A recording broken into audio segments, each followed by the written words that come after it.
Maganda gising. Maganda gising ha. May hangover pa Meron ba? Hangover pa ng party kagabi. Yun nga eh. Dito pa niya dinala sa Dito venue. pa, inaantay niya eh. Alright. Final quarter begins. Here's a Martin Javier alongside Papa Bear coach Benji Paras. Yan ang pasilip sa ating quarter scoring. Arellano with a slight advantage at the end of the third. But we start with another rejection from Benilde. They're number 1 in the league in that category. And they're showing us why Kahukom chose to attack.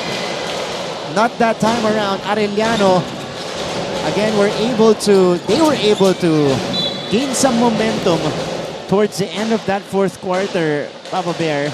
And that's something they're hoping to continue, especially in the first few minutes of the fourth. Yes, itong yung sinabi ko nga kanina, nagpalit ng game plan itong Benilde. Yeah. Nung na-pressure sila, they keep on taking shots from the outside. At sinabi ko nga, pinapatira nila, wala si Oxon. Pero starting this fourth quarter, mahaba na yung pahinga ni Oxon. Pero hindi pa rin siya nag-start. Yeah, still not there. Oh, nakawala! Kanina it was Kapulong na nakalusot. Yeah. Doon sa backdoor play na yun. Ngayon, this time naman, it's Gozum. Arellano caught napping on the defensive end. Alam mo sa pagod na yan. Yeah. Yung feeling mo, nakakonsentrate ka. Napabayaan si Will. Short stop will not work. And Ongotan just forcing up shots here. Marcos, no. Ongotan. I feel like Arellano needs better ball movement. Because it's been Ongotan who's been creating for them. And usually he ends up with difficult shots. Ito ulit siya. Atake. T-Mac stopping on a dime. Turns around. And this time he scores. 50-58. Gozu. Rumaragasa. Oh! Taking it straight to the house. Grabe. Grabe, no? Dalawang big man yung nilusutan nitong si Gozum. Ongotan, the short stab. Hindi makakabawi. Rebound pulled down by Will. And we now go to Benilde's side. Teka muna. Ito muna si Naive. Pulling the trigger. And hitting the target. It is a 13-point lead for Benilde that's here. An update from their side with Aliana Faustino. Aliana. Martin and Coach Benji in this tight race to the final for this game against the dangerous Arellano Chiefs is very important to the Benilde Blazers. That is why, sensing this urgency, Coach Charles reminds the team to push the pace because he noticed that the Arellano Chiefs are slowly getting tired from defending really well, particularly si JL Capulong. That is why he reminds the Blazers to make the plays, execute on them, and invest on transition defense. Now, will the Blazers go all the way, Martin and Coach Benji? Aliana, they're looking good right now with a 13-point lead and a strong start here in the fourth quarter. And speaking of Kapulong getting tired, ayan na siya. Yeah. Talagang kailangan. Nakita mo yung niya, body language. Yeah. Ayan, nasa bench siya ngayon. Kita mo talagang napagod siya. Ang dami niyang ginawa eh. He was running all around, all over the court. Running, defending, getting rebound, scoring. Scoring, that's right. And again, the Blazers, according to Aliana, they want to apply a running game here. Pero ito, a steal and a score for Valencia. Ito na yung press ng inaantay natin ng Arellano. Here's Makoy Marcos. Marcos, drop off. Gozum is covered. That was a 4-shot actually from Gozum. And now, Benilde is showing that they're bothered by this press by Arellano as Naive stops right here, takes it, and scores from long distance. Ito naman yung agaw kanina at puntos ni Basti Valencia. Again, the Chiefs, you could argue, Papa Bear, kanina pa sinasabi yan, that they could have done it earlier. Yes. Yung ball pressure na yan. During the third quarter actually. Yeah. But they're applying it here in the fourth. Himak Ongotan, atake. Ongotan, another difficult shot. 53-63. Ang hirap din gumawa ng set play. Benilde is on defense. Yeah. Corteza turns around and misses. Ball is stopped, ending up with Carlos. Ganda nung hanap. Sango is able to get the deuce. That's a good thing about itong si Prince Carlos.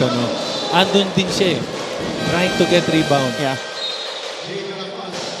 65 to 53. Palitan ng tao, Yuan Kamay.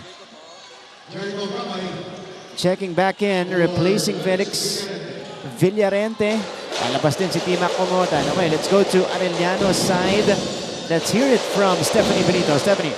Thank you, Morten. It's good that you're trying to cut their lead during the third quarter. Now, this quarter, try to win. Coach Chico Manabat recognizes the efforts that the team are making just to win this game, just to try to bounce back din mula sa pagkabaon ng koponan ng first half. Ngayon, para naman sa quarter na ito, gusto lang sana ni Coach na i-maintain ang teaming efforts nila noong last minute ng third quarter, and this will lead them places. Isa sa mga bagay na gusto pa ni Coach na gawin ng team ay maging mindful daw sa loob ng court at huwag magmadali dahil hindi daw nila nasa-set ng maayos ang plays nila. Dumepensa kayo ng maayos. Ito ang huling paalala ni Coach Chico sa koponan. Makabawi pa kaya ang Chiefs mula sa kanilang pagkabaon? What do you think, Morten and Coach? Maraming salamat, Stephanie. They've been trying since the third quarter. They were able to cut the lead into 8 points at the beginning of the fourth quarter. Pero ito, umaarangkada ulit ang Benilde Blazers. Too much offense coming from Benilde. Yeah. Ito si Arellano. Too strong on the jumper. And if you're Benilde, that's the shot you want Arellano to take. A shot from the big man from the outside. Oh! Neither with the blow by. Kicking it out. Carlos for 3. Short. Yanis secures the leather. Big factor why Arellano is struggling offensively is because their leading scorer, Jada Lampas, won 19 points against JRU, only with 2 points today, with 3 turnovers, 1 out of 7 from the field.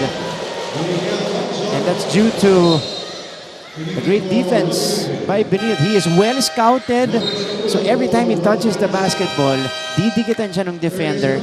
Pagkarating niya, pag naka-blow by siya, merong kasunod. And of course, nakailang games ka na Yeah. Naka-score ng ganun. So talagang lahat ng depensa nasa iyo. And speaking of depensa, lahat, ito na si Oxon. Yeah. I'm sure mag-iiba na naman yung depensa nitong Arellano. A long rest for Miguel Oxon. But he was already outside as Gozum takes off. So, 5:03 remaining dito sa ating fourth quarter. Yeah, try to make the pass. Tapping the ball from out of bounds. Kaso nagpalitan lang ng turnover dito. Both teams. Yeah. So, Tima Congotan will replace Jade Lampas.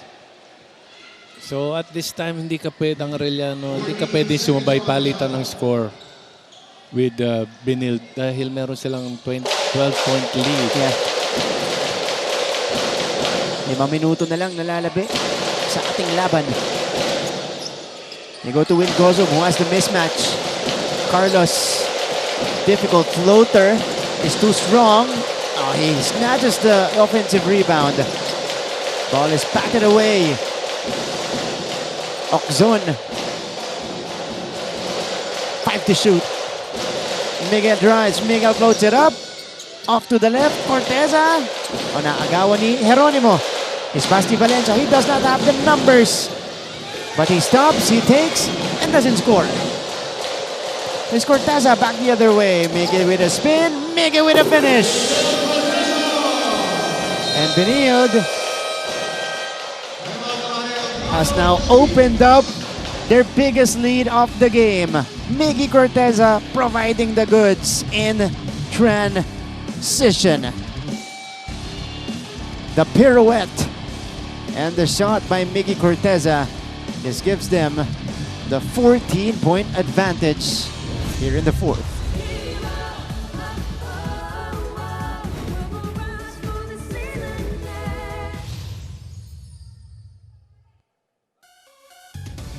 Number 2 world-ranked pole vaulter at Asian Games gold medalist na si EJ Opiena. Tinultukan na ang issue ng doping matapos makatanggap ng apology mula sa nag-akusar rito.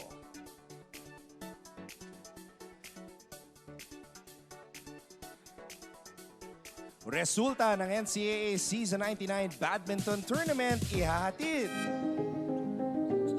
At balik sa ating laban. O, smile ka muli tayo. Yan. O, diba? Pareho sila nakabounce. Oo nga. Yeah.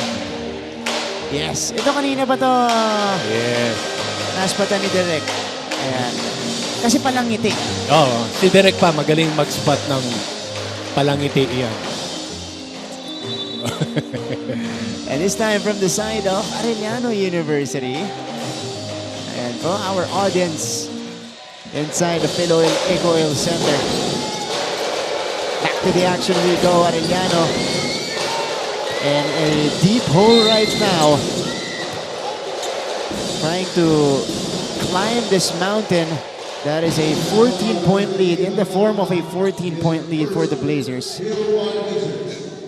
Si Lawrence Capulong, who's been doing it all for Arellano, is back on the court, immediately goes to work. Yes, kaya lang yung problema, yung last shot coming from Corteza. Pag big man ka, minsan, yun yung tinatanggap mo na big man ka. Yeah. Kaya minsan, kapag merong offensive player na mas mabilis sa'yo, medyo mahirap pabulong. And si Lawrence Capulong going to the free throw line right here. He's got 18 points with 11 rebounds in this game. He's the only guy in double figures for Arellano today. Grabe, 18 points and 11 rebounds. Yeah. Parang hindi ka naman mapapagod. Oo nga eh. Tapos dumidepensa din. Tapos si Gosong pa yung binabantayan. Oo, eto na siya. Bounce pass, nabitawan ni Miggy Corteza. That was a good pass, actually a good play. Except for that turnover from Corteza. Yeah. So, 67 to 54. Oh, Dan Malyari, matagal din palang napahinga. Oh, No? yeah. Here he is with the basketball. Bounce pass for Capulong. Capulong will make his move. Running into a help. Difficult attempt. And Corteza tracks it down. So yun talaga yung depensa ng CSB against Capulong. Yeah. And that's why Gosong is not guarding him. Corteza surveys the floor. They go to Michael Mara here, who is up against Lawrence Capulong. He backs down. Mara fakes. Nice move by Michael Mara. It's a good patient move coming from Mara. Showing us the footwork that time. Basti Valencia. Oh, nice help. Poked away, stolen by Carlos. Oxon for three. Uy, pasa pala yun. Gosum inside. How about the pass of Miguel Oxon? They thought he was going to take the three instead. Passed it to Will Gosum. Valencia uncorks. Unable to connect. And with 2:20 to go, we see it in the body language of Arellano. Nahihirapan sila makamanufacture ng points. Nice spin and floater by Carlos. Geronimo. Malyari drives. Malyari scores. The final 120 seconds of this game. Prince Carlos.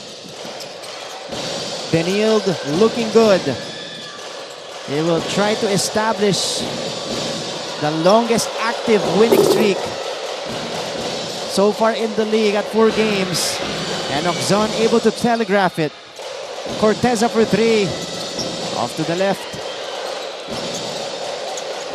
Ito si Miguel Oxon. Just for context ang LPU Pirates tabla sa Benilde Blazers with the longest streak right now. 3 games. 3-game winning streak. Itong Benilde trying to make it 4 games in a row as we take a look at that nice move by Michael Mara. And then, the steal from behind by Prince Carlos from the weak side. And then Oxon passing it to Will Gosum. This is beautiful basketball played by the Blazers. And then Danny Malyari scoring on the blow-by.